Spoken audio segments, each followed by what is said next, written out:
We don't have much time, does we? So in this quick 1-minute video, I'm gonna tell everything you need to know about the new Nokia 6.1 Plus. The Nokia 6.1 Plus have launched in India and it will be go on sale from 30th August exclusively on Flipkart at the price of 16,000 rupees. The phone have 5.8-inch Full HD Plus display with 19:9 aspect ratio, so you does have a notch in Nokia. That's pretty cool. So in the notch section you have a 16 megapixel front camera setup, and in the rear section you have a dual camera setup of 16 megapixel as well as a 5 megapixel.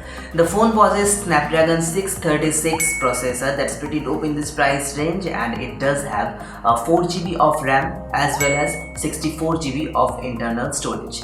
The phone comes under Android 1 policy, so it does have a stock Android and it will definitely go with regular updates and security patches. The phone comes directly out of the box with Android 8.1 Oreo, and this huge device is powered with 3060 mAh battery. That's pretty okay-ish in this price range.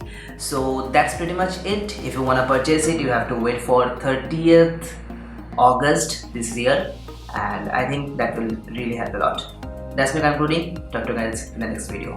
Peace.